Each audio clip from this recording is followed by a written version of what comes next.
There's only one thing missing in life, and that's you.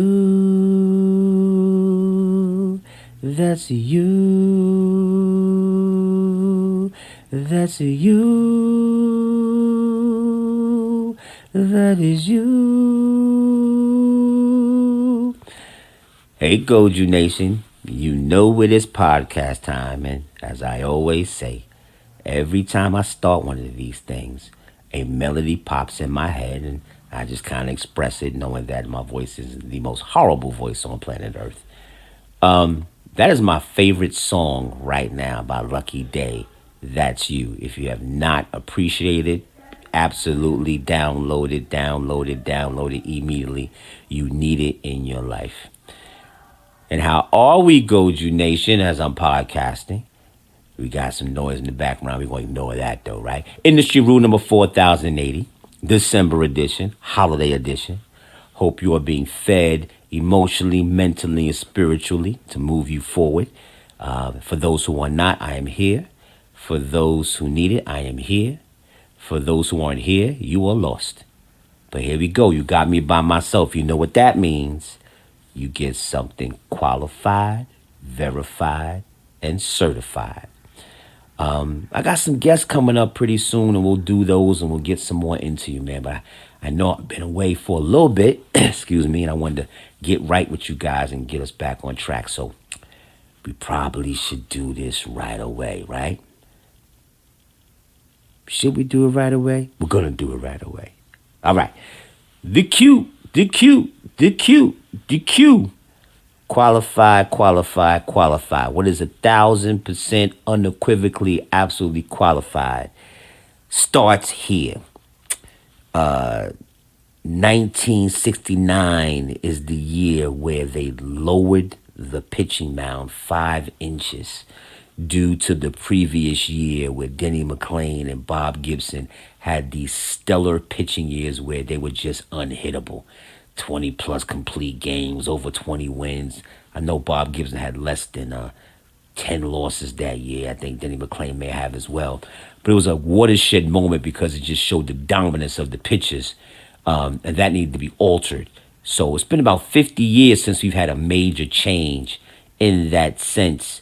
And I want to say probably every 50 years there's a paradigm shift in sports or specific sports. But I wanted to bring up three that speak to what we're dealing with right now as sports landscape is changing right in front of your eyes. This past year, Major League Baseball, you had 8 seconds to deliver the pitch to the mound. No more staring each other down. No more taking up time and extending the length of games. You have 8 seconds to get that ball and throw that ball. Otherwise, you will either be penalized a ball, or and if you were a batter holding things up, you were penalized a strike. It was very, very successful, but that's the first time that we've had something like that, like I said, since the lowering of the mound back in 1969. A paradigm shift of that magnitude. Well received, cut down the length of baseball games approximately about 30 minutes, even with the increase of stolen bases. Another rule change where you couldn't throw relentlessly back to first base when a batter was a batter or a runner was on base. You get 2 shots at it. If you don't catch him, then he's off and running. And that increased stolen bases a lot too, which increased the pace of the game and speed of the game and somewhat excitement of the game of baseball. But that paradigm shift is something that would have never even been thought of even 10 years ago. And now it is here in real time, and definitely will be a part of what baseball is doing moving forward. No change in sight coming there, as it's been embraced and it has been appreciated. So baseball has made one major change, altering what tradition has stated over their lifetime. Basketball, NBA just completed their first in-season tournament. That is something that is beyond far-fetched to have a tournament in season rather than postseason or in addition to postseason. That is something they borrow from soccer over in Europe, where they would have in-season tournaments and you would get a champion in the middle of the season, and it would literally parallel towards what would happen with the actual championship cup, winning that in-season tournament. There was some benefits there that you would receive by winning the tournament that helped you out there. Now, they did not do that because it was the inaugural season of the in-season basketball tournament for the NBA. But it did do one thing for show. For show. It absolutely increased the visibility, the awareness, and the caring of the game earlier in the season. Because normally basketball starts when the World Series comes into play, so nobody's paying attention. Then it runs smack dab parallel with the NFL, and the NFL is king, and it gets a little bit of shine during Christmas, but it really doesn't get its real light until after the Super Bowl, which is February. Season starts in October. February, 7th, January. So that's almost five. It's almost more than half of the season is completed before its sole attention can be focused on. Then it has to fight with March Madness, so it gets to be a little bit tough. But the in-season tournament did raise the profile. The players in the tournament, the teams in the tournament, played their behinds off. They played like there was something to play for. They did not kind of go through the motions as if it's a regular season. So they did play with a level of intensity. And between the uniform changes and the stadium floor changes, I'm not saying that was necessary, but it added some, panache to the situation. But the in-season tournament concept is something that have never been thought of, again, at almost 10 years ago. But it looks like it's going to be a staple, major paradigm shift to raise the profile for NBA, National Basketball Association. Football. There has been an inordinate, whatever the word is. They have OD'd, as a friend of mine would say, on these penalty calls this season. And it all pertains to calls that increase the speed of the game, keeps the quarterback upright, although there's been a myriad of injuries in the NFL with quarterbacks this year, and keep the ball moving forward as this has become a passing sport less than a running sport. It used to be balanced and good balanced offense with a tough defense would win the day. But now it's a passing league, and you need a quarterback with a passing league, and you need the quarterbacks to not get hurt because they're name brand, and we want the name players to be seen and heard because being that football is such a physical sport, people get injured, but yet nobody wants to hear that. They come to see Josh Allen play. They come to see Patrick Mahomes play. They do not want to see Patrick Mahomes walking off the field with an injury. So that entertainment aspect of penalties, especially around the quarterback and and against the offense, has heightened to a significant level to keep the play moving and to keep the quarterback upright. Why do I bring these three things up with the major sports in the U.S.? Because they're fighting the disposable income dollar in an ADHD attention span society. Some people rather binge watch Yellowstone than watch an NBA game. Some people would rather play Call of Duty for 2 hours than watch a Major League Baseball game. Some people rather go shopping and spend their money there or binge watch a series of movies than deal with the NFL. So sports is now become a marketing entity that's fighting against the other disposable income entities, and they want to stay in the game, and they also want you to keep your eyes on the TV because that brings advertising dollars to the TV, to wherever you're viewing. But between these streaming systems and between these video games and between these other entities, sports is fighting an uphill battle. So they're now trying to make it easier for the fan to appreciate the game, which, to be truthfully honest, on a small level is compromising the integrity of these games, but yet is keeping the entertainment value relevant so people will watch these games. I am not saying I agree. I am not saying I disagree. I'm just stating the facts because, like I tell you, when you come here to Gotham Jungle and you listen to industry rule number 4080, you will walk away and say, didn't know that. Should be looking at that now. I appreciate that. And thank you for sharing something that you hear that you may not hear anyplace else. So that's just the three major sports here in the U.S. and how they have adapted things that may not have happened, as I say, close to 10 years ago to keep up with the other entities of disposable income when it comes to entertainment. And that is 1,000%. Oh, I forgot one. And this is a bigger one, too. Let me add this one in. NIL, name, image, and likeness proceeds. They just made pass some type of bill or some type of agreement where it no longer has to be from outside entities outside of the college. The colleges themselves can now start paying these athletes. You got female athletes that are playing basketball, college basketball, like young lady at Iowa, young lady at SSU. They're making over $2 million plus in NIL, name, image, likeness deals with brands like Gatorade, brands like Pepsi, brands like, you know, Coca-Cola, all these TV ads. And then the college football players, the volleyball players, they're all getting NIL money, something that did not exist 10 years ago. Had to exist because when you sell out a stadium of 100,000 people and they're paying money on TV to watch the games to see these college players play, there is some level of, what's the word I'm looking for, where they need to get paid.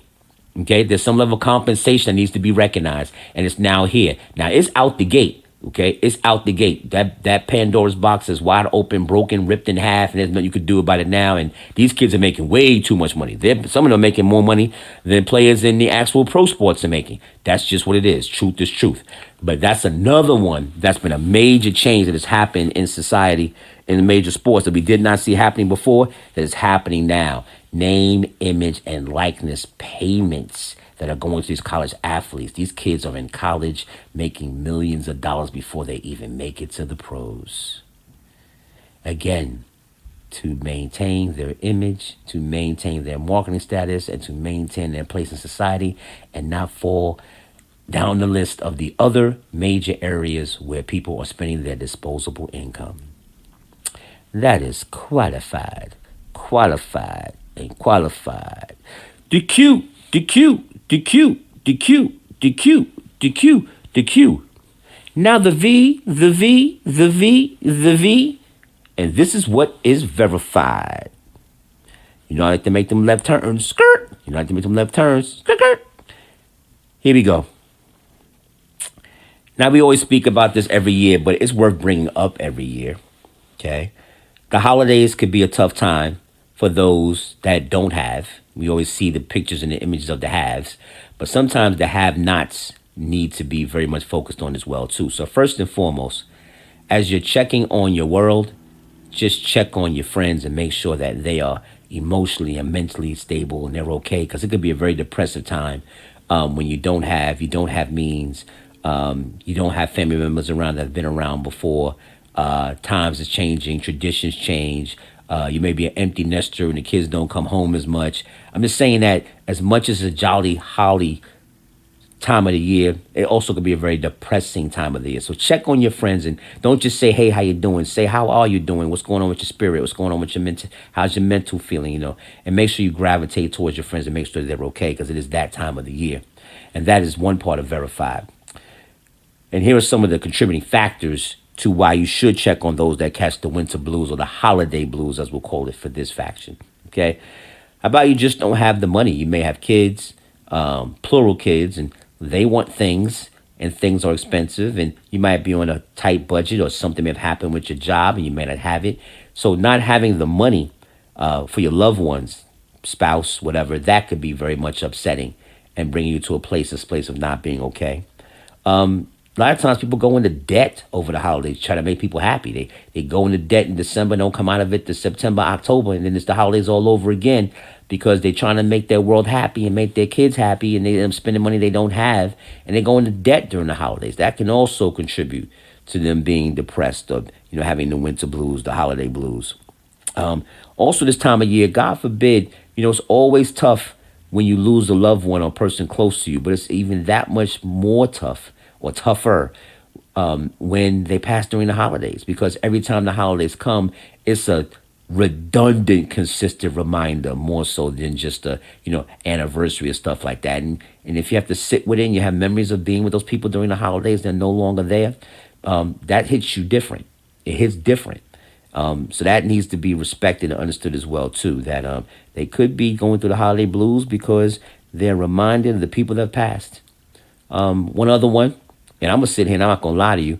This has happened to me enough times, and so I can relate to this one directly.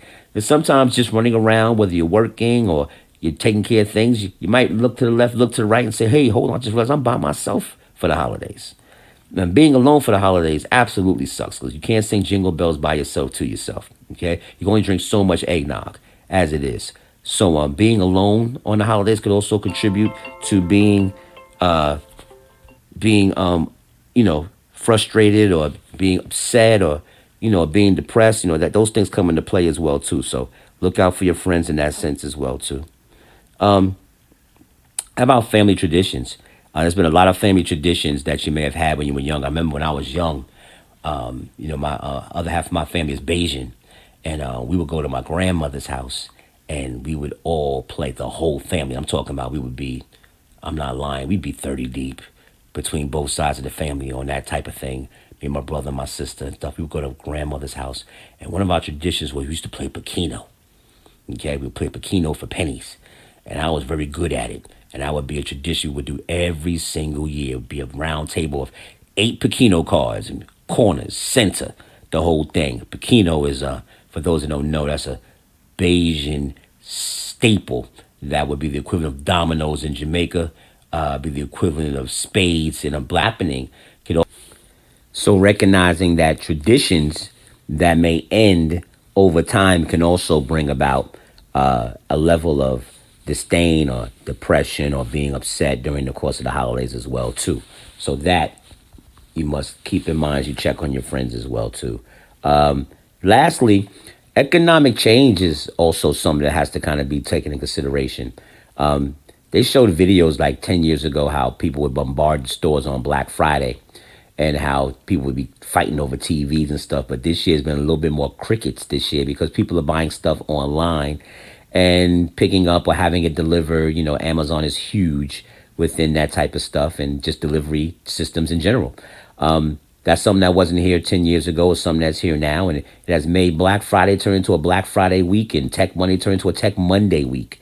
But what can be a little bit upsetting is that the exercise of actually going Christmas shopping, the exercise of being in the store looking for the actual gift that you want to give for your loved one and make it a special moment for that person in time, that's been taken away from us a little bit with this online shopping frenzy and how things are happening. That could also contribute to just not doing things traditionally again that upset and take away from, what could be something pretty special. So, shopping traditions may have changed as well. So it's just verified that the holiday depression exists, holiday blues exist, and just check on your friends and your loved ones to make sure that you're okay and take these things in consideration and maybe some of the contributing factors that we have that may play into this scenario. That's the V, the V, the V, the V, the V, the V. Next left turn is the C, the C, the C, the C. So let's see what is certified.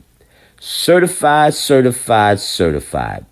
Yeah, I've been really binging on London's Way on YouTube. He and a couple of his friends have these gold digger seeking videos where they meet women and the women see them in a down state and they don't give them the time of day. And then when they walk away and they see that they walk off in a very expensive car, they come running back. Literally, some of them are running back to be seen and be heard, to be a part of their lives now. So they didn't like them when they was walking, but the second they see what car they're driving, they're all in. And they basically just, drill them and figure them out for gold diggers. Some of them are not gold diggers, but I would say if there's 10 videos, 9 of them are gold diggers. And that brought me to thinking about just how there's an accountability that women don't see when it comes to what their role is. I've said this to women all through the years, and this might be my inner Kevin Samuels coming out, but it's really true. Men are reminded every single day why they are dogs and why they should act a certain way and how they're not respectful of the women and things they do wrong. So they're called dogs all the time, and women will preach the gospel on how men are dogs, but women have no idea or concept why they're called a bitch. And they don't even like the word bitch. To say the word bitch is offensive, they don't recognize they contribute significantly to why they are called a bitch. And I'm going to bring up a couple examples of how that is, and that's for I'm going to leave certified. So get in the DMs at Gotham Jungle, hit me up on IG, get mad, get glad. I got a good friend that I will call the RZA, okay? She has said this phrase, and I love it, and I keep it to this day. Matter of fact, put on a cape and be super mad for all I care. But this is 1,000% certified, no arguing, no backing down. It is what it is. One of my boys works at a job, and it's not necessarily a high profile job. It's a 9 to 5. It answers the mail, it covers the bills, and he works in this environment with, I don't want to say majority women, but it's probably more women than men on the job. Okay. And the women at his job, respectfully, they just are not his type. There's nothing wrong with them. They haven't done anything wrong to him. They just aren't his type. But yet, 3 to 4 women, I'm wrong, 5 women plus have asked him out to lunch to graciously get to know him better. Quiet, just doing his job. He has respectfully said no to all 5. Okay? And they've asked him plural times. Like these 5 women have asked him more than once. And again, he has respectfully just declined. No issue with them. Doesn't dislike them. They're just not his type. So he has declined. Okay? And they have considered him the unattainable female at the job. The word female is an analogy. No different to the pretty girl on the job that everybody asks out. And she says no to everybody. So they're trying to figure out what is the deal with this girl. So it's the same thing with my boy. They're trying to figure out what is the deal with him. Why is he saying no to everybody? Okay. Now, sidebar. Okay. And this is his words to me. The visuals on these 5 women plus are, they range from Jabba the Hutt to Morocco Mole. As Chris Russo would say, look him up, Morocco Mole. So basically, when the Jessica Rabbit appears to work on a job, new employee, or the one that is his type appears on the job, he takes the initiative and asks her out. Or asks, I always get that messed up on my lingo. He asks her out, and basically the other female go to her and tell her he couldn't have asked you out. He couldn't have asked you out because he's gay. And so the girl said, he's gay? Yeah, he's gay. We all asked him out, and he turned us all down. He must be gay. That's why he turned us down. No, he turned you down because he don't like you. And y'all cannot wrap your head around the concept that he does not like you. It has to be something's wrong with him. It can't be that you're not his type. It has to be something is wrong with him. Mind you, if it's the other way around, the woman could do this 10 times to Sunday and shut down every man and say he's not their type, and we have to live with it. But if a woman gets turned down, oh no, there's something wrong with him. It could not be. And the bottom line was he just was not attracted to those other women. But he found one he was attracted to and he dealt with her. And they just could not stand it to the point of where they talked bad about him and said he must be gay. And also, 2 of those females tried to put him up on a harassment charge, saying that he was being vocal and threatening towards them and raising his voice again because he would not accept their advances. Absolutely, unequivocally, positively, the B in the word bitch. Crazy pants. Crazy pants. Crazy pants. Second example of how women aren't accountable. Another cipher tangential relationship. We'll call her Pearl.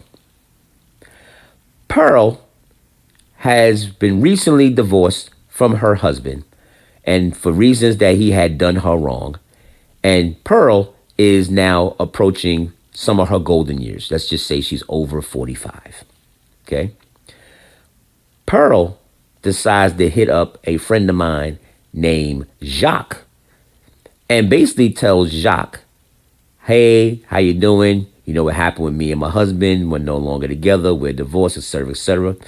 But let me ask you a question. This is Pearl talking to Jacques. Text message, by the way.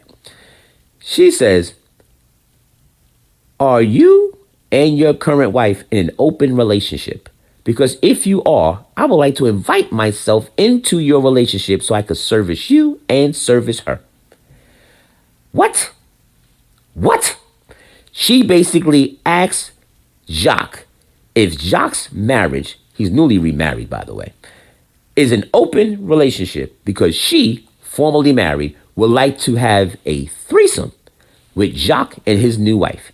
And tell Jacques, I caught you looking at me and I was flattered because I saw you. I knew you liked what you saw. She spoke with that much confidence. That much confidence. That was going to happen. Jacques says to him, says to her, I am not interested in doing that in any way, shape, or form. I repeat, I am not interested in that in any way, shape, or form, and neither is my wife. So you can stop with that, Pearl. It's just not going to happen. Okay? Pearl says, well, your wife is very pretty. She looks like she might be bi. You sure she's not interested? The man just said no. But Pearl is inserting what she wants to insert to try to pull this together. Now, Pearl for her age is not an unattractive woman, but Pearl for her age is absolutely assuming a lot without recognizing what's going on. So Jacques shuts her down again and says, no, thank you, I'm fine. And by the way, good luck with your new life. I understand your husband did something wrong to you, but God bless you. I still support you. We're still friends. Just a hard no on this situation. Pearl decides to call Jacques 45 minutes later to confirm that what she saw on text was not misconstrued, that she wanted to go at it again. She shot her shot a second time, thinking her voice and her sending some photos, yes, those type of photos, would answer the mail and change his mind. Jacques, being the man of conviction that he is, still shut her down. But there's the letter I in the word bitch. Didn't I tell you no? Didn't I give you a good reason why no? Didn't I tell you that my spouse would absolutely not be with this? So why are you pushing this issue as if you did not hear or did not read your text message communication? You did hear it verbally? Was you going to come to my front door next and ask her yourself? What can't you not hear about no? What can't you hear about the word no? What can't you not hear about the word no? Because when the man texts the woman that many times with this type of proposition, imagine that. That would be crazy pants. Crazy pants. And imagine if he called her a half hour later saying, I'm just doubling down on what I sent you. You sure you don't want to get down with me and my wife? He would be harassing her. He would be harassing her. But it was okay for Pearl to do her damn thing with Jacques and act as if she ain't doing anything wrong. Absolute bullshit. And that is absolutely, positively certified. That drives me bananas. As Chris Russo would say, that bothered me. Accountability on the woman's side of the fence has to be as reciprocal as they would like it to be when they turn down men, tell men no, and not turn into a gossip fodder when it's their turn. Oh, he must be gay. Or try to push your agenda onto somebody else saying, you sure you want to do this? After the person said no.